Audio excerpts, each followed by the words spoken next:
yourself transported back to 480 BC, standing atop the rugged, windswept peaks of Mount Taygetus, where the crisp morning air bites at your skin like 1,000 tiny daggers, carrying the sharp scent of ancient pines mingled with the earthy tang of limestone cliffs that plummet hundreds of feet into a shadowy abyss below.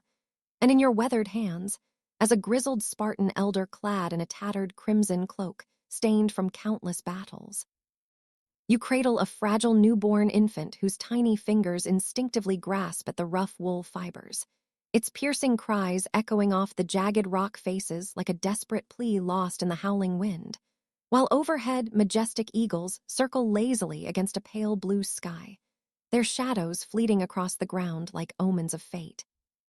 You've trudged this unforgiving path dozens of times before, each step a ritual etched into your soul by Spartan tradition. But today carries an unusual weight. This child hails from one of Sparta's most illustrious families, a bloodline that has birthed legendary kings like Leonidas and heroes, whose exploits are sung in the Agoge training grounds. Yet as you gently unwrap the swaddling cloths under the relentless gaze of the rising sun, your eyes lock onto the baby's left foot. Twisted and bent at an unnatural angle that screams imperfection in the ironclad eyes of Spartan law, sending a rare chill through your battle-hardened heart.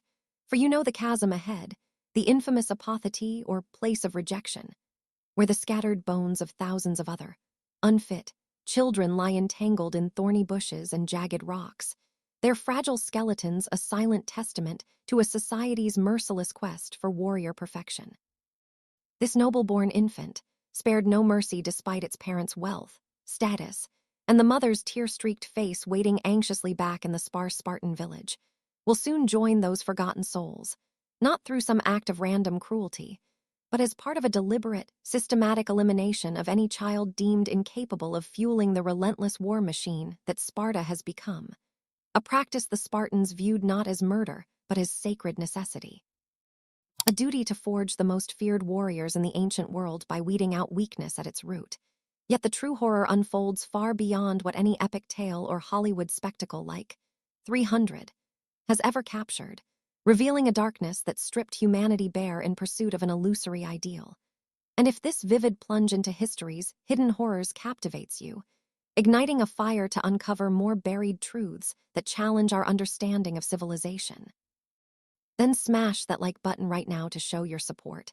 Subscribe for a steady stream of eye-opening narratives that bring the past alive with raw intensity.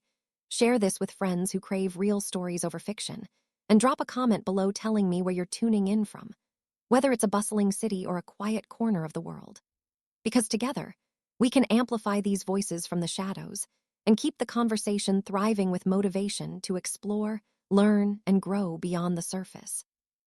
To truly grasp the abyss of what transpired on those cliffs, we must first immerse ourselves in the forging of Sparta itself, a city-state that evolved from humble origins into a living embodiment of militarism, where every breath, every law, and every heartbeat subordinated itself to the singular obsession of breeding and training unbeatable soldiers.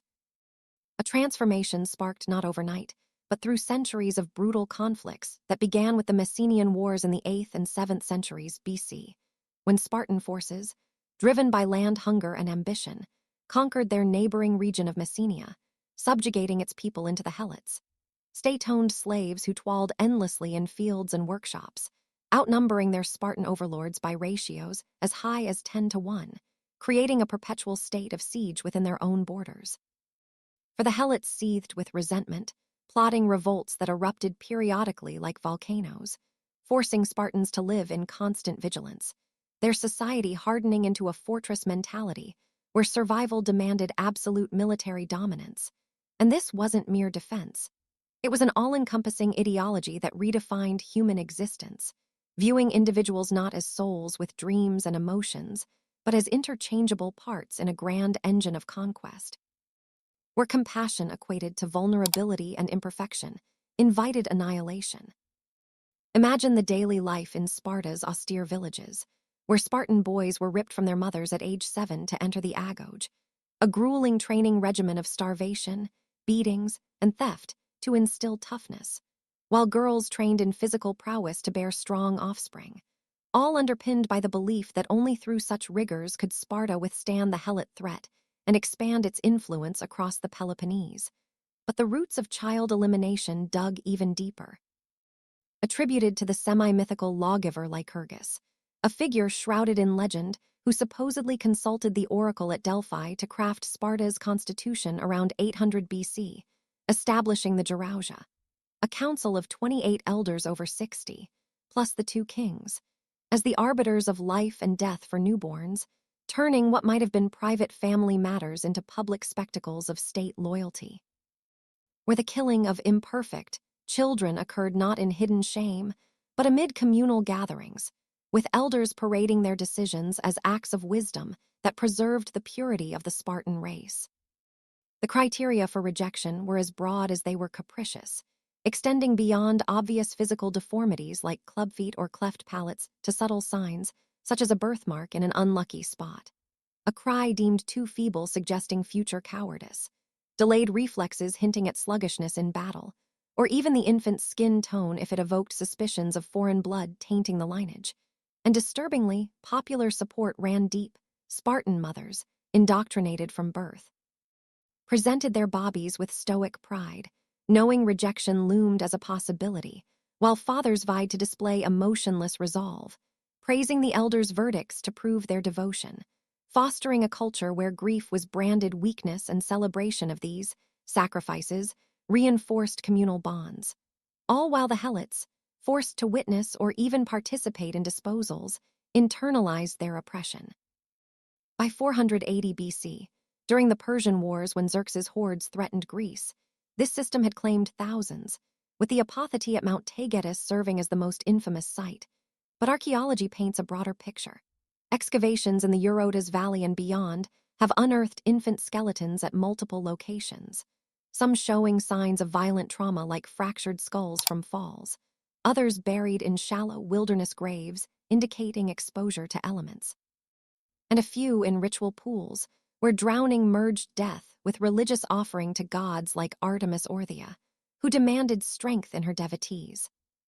The process began in utero, with pregnant women under strict state surveillance, their diets enriched with barley, figs, and olives believed to instill vigor, exercises mandated to build endurance, and any indulgence forbidden lest it weaken the fetus.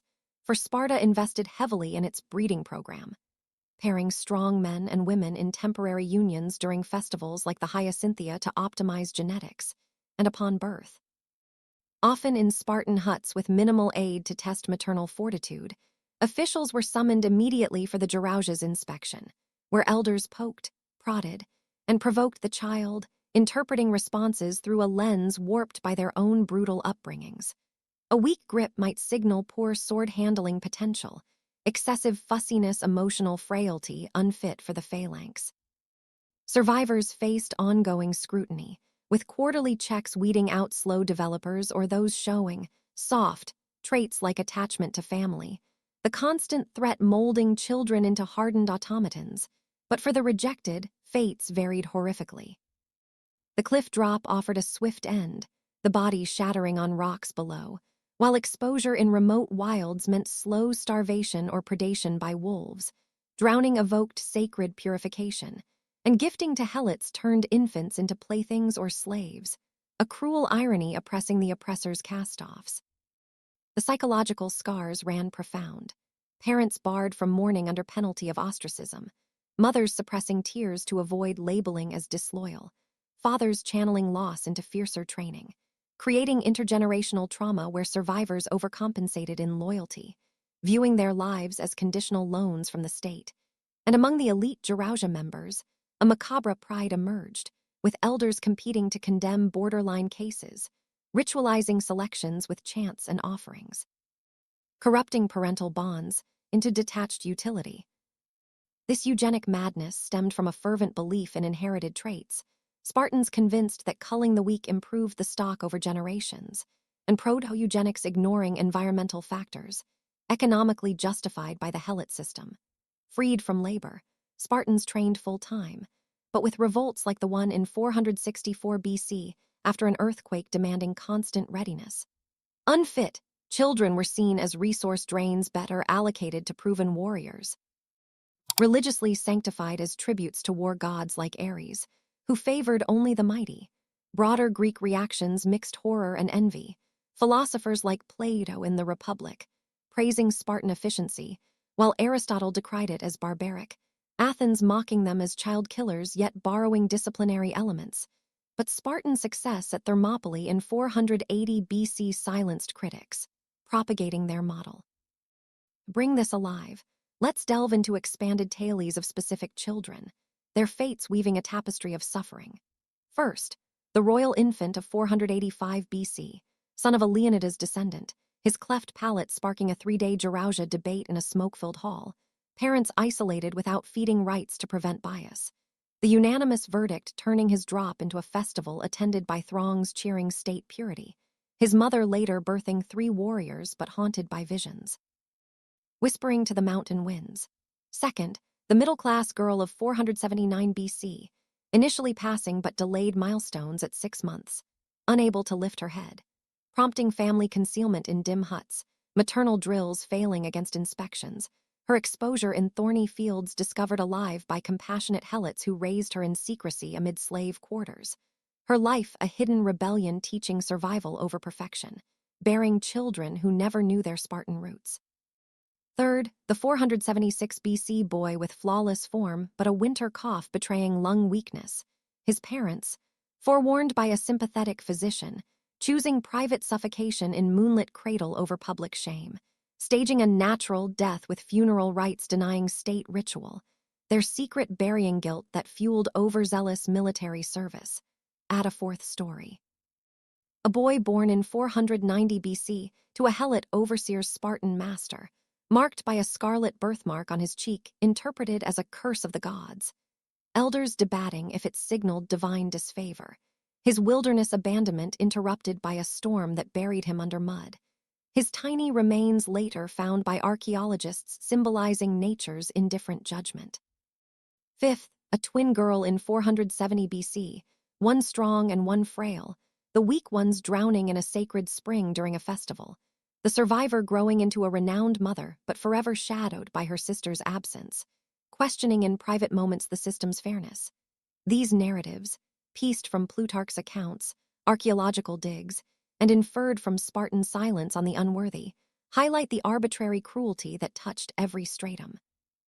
Consequences mounted over time, generations of culling narrowing genetics, increasing inbreeding defects ironically rising by the 4th century BC, Sparta's population dwindling, unable to sustain after Leuctra's defeat in 371 BC when Thebans unearthed the apothete's bone-filled horror, warriors weeping at the sight, exposing how the quest for strength bred fragility.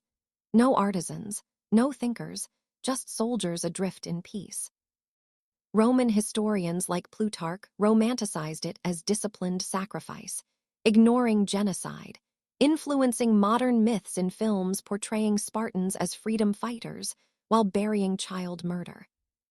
Today, echoes resonate in prenatal screenings reducing Down syndrome births, dubbed modern eugenics by advocates, healthcare rationing by quality life years, education favoring high potential students, all utilitarian slips towards Spartan logic, warning how institutions bureaucratize dehumanization, praised as progressive until collapse.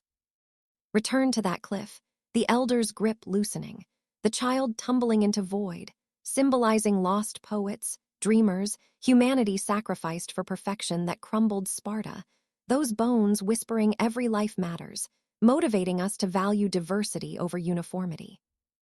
If this epic journey through darkness inspires you to champion hidden histories and human worth, subscribe now for more riveting tales that empower and enlighten. Like this video to fuel the algorithm. Share widely to ignite discussions on ethics and society. Comment your thoughts or location to build community. And click the on-screen link for another mind-blowing chapter. Like the secret revolts of helots or forgotten female warriors. History awaits your exploration. Together, let's motivate change by remembering the past's lessons with passion and purpose.